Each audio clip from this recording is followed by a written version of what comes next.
Hello friends, അബിയാണ്. എല്ലാവർക്കും പുതിയൊരു വീഡിയോയിലേക്ക് സ്വാഗതം. Think and positive, change your life. ഇന്നത്തെ ഈ ഒരു വീഡിയോ എന്ന് പറയുമ്പോൾ റിച്ച് ഡാഡ് പുവർ ഡാഡ് എന്ന മോട്ടിവേഷണൽ ബുക്കിൻ്റെ ചെറിയൊരു സമ്മറിയാണ്. വീഡിയോ ഇഷ്ടപ്പെട്ട് കഴിഞ്ഞാൽ ലൈക്ക് ചെയ്ത് സബ്സ്ക്രൈബ് ചെയ്ത് കൂടണം കേട്ടോ. റോബർട്ട് കിയോസാക്കി അദ്ദേഹം ഒരു അമേരിക്കൻ കോടീശ്വരനും എഴുത്തുകാരനുമാണ്. ചെറുപ്പം മുതലേ റോബോട്ടിന് ഒരേ ഒരു ആഗ്രഹമേ ഉണ്ടായിരുന്നുള്ളൂ, എങ്ങനെ പണക്കാരനാകാം. അന്വേഷിച്ചു. അദ്ദേഹത്തിൻ്റെ അന്വേഷണത്തിൻ്റെ ഫലമാണ് റിച്ച് ഡാഡ് പുവർ ഡാഡ് എന്ന ഈ ബുക്ക്. റോബർട്ടിന് എപ്പോഴും സംശയമാണ്, എന്തുകൊണ്ട് പണക്കാരൻ വീണ്ടും പണക്കാരനാകുന്നു, ദരിദ്രൻ വീണ്ടും ദരിദ്രനാകുന്നു. റോബർട്ട് പറയുന്നു, അദ്ദേഹത്തിന് രണ്ട് പിതാക്കന്മാരാണ് ഉള്ളത്. ഒന്ന് അദ്ദേഹത്തിൻ്റെ സ്വന്തം പിതാവ്, മറ്റേത് സുഹൃത്തിൻ്റെ പിതാവ്.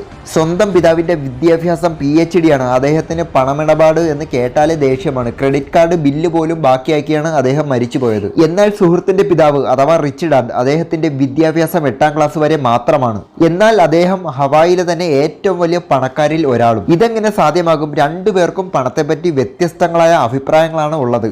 അദ്ദേഹത്തിൻ്റെ സ്വന്തം പിതാവ് പുവർ ഡാഡ് പണമാണ് എല്ലാ പ്രശ്നങ്ങൾക്കും കാരണമെന്ന് അഭിപ്രായപ്പെടുന്നു. പണത്തിൽ ശ്രദ്ധ ചെലുത്തരുത് എന്നും പറയുന്നു.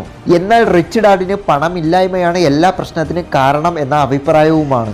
എന്തുകൊണ്ട് വലിയ ഡോക്ടർമാർ പോലും ലാക്ക് ഓഫ് ഫിനാൻഷ്യൽ ഇൻ്റലിജൻറ്റ് കാരണം പണമിടപാടുകളിൽ കഷ്ടപ്പെടുന്നു. അവരാ പ്രശ്നങ്ങളിൽ റിലേറ്റീവിനെയോ ഗവൺമെൻറ്റിനെയോ കുറ്റം പറയുകയും ഡിപ്പെൻഡ് ചെയ്യുകയും ചെയ്യുന്നു. കാരണം എങ്ങനെ പണം മാനേജ് ചെയ്യണമെന്നുള്ളത് ഒരു സ്കൂളുകളിലും അവർക്ക് ആരും പഠിപ്പിച്ചു കൊടുക്കുന്നില്ല. ഒരു പ്രൊഡക്റ്റ് വാങ്ങാൻ തോന്നുമ്പോൾ അത് തന്നെ കൊണ്ട് വാങ്ങാൻ സാധിക്കില്ല എന്ന് പുവർ ഡാഡ് ചിന്തിക്കുന്നു.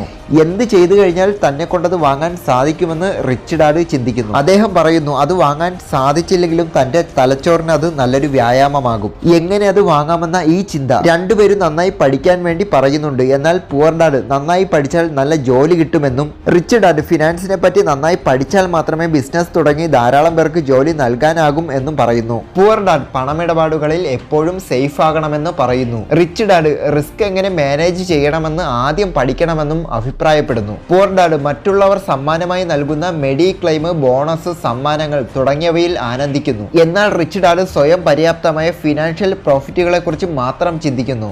പുവർ ഡാഡ് എപ്പോഴും പറയുന്നു, പ്രൊഫഷണൽ വിദ്യാഭ്യാസമാണ് ഏറ്റവും നല്ല ഓപ്ഷൻ എന്ന്.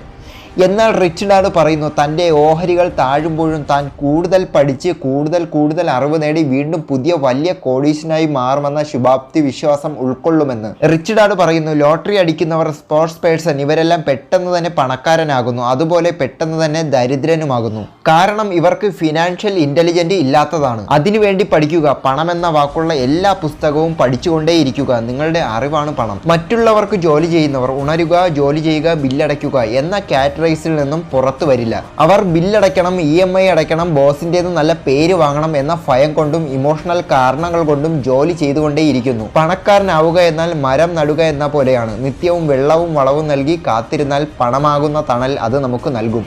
എല്ലാവർക്കും നല്ലൊരു ഫ്യൂച്ചർ ആശംസിക്കുന്നു. അടുത്തൊരു വീഡിയോയിൽ കാണാമെന്ന പ്രതീക്ഷയിൽ മാജിക് മീഡിയ 123 സൈനിങ് ഔട്ട്.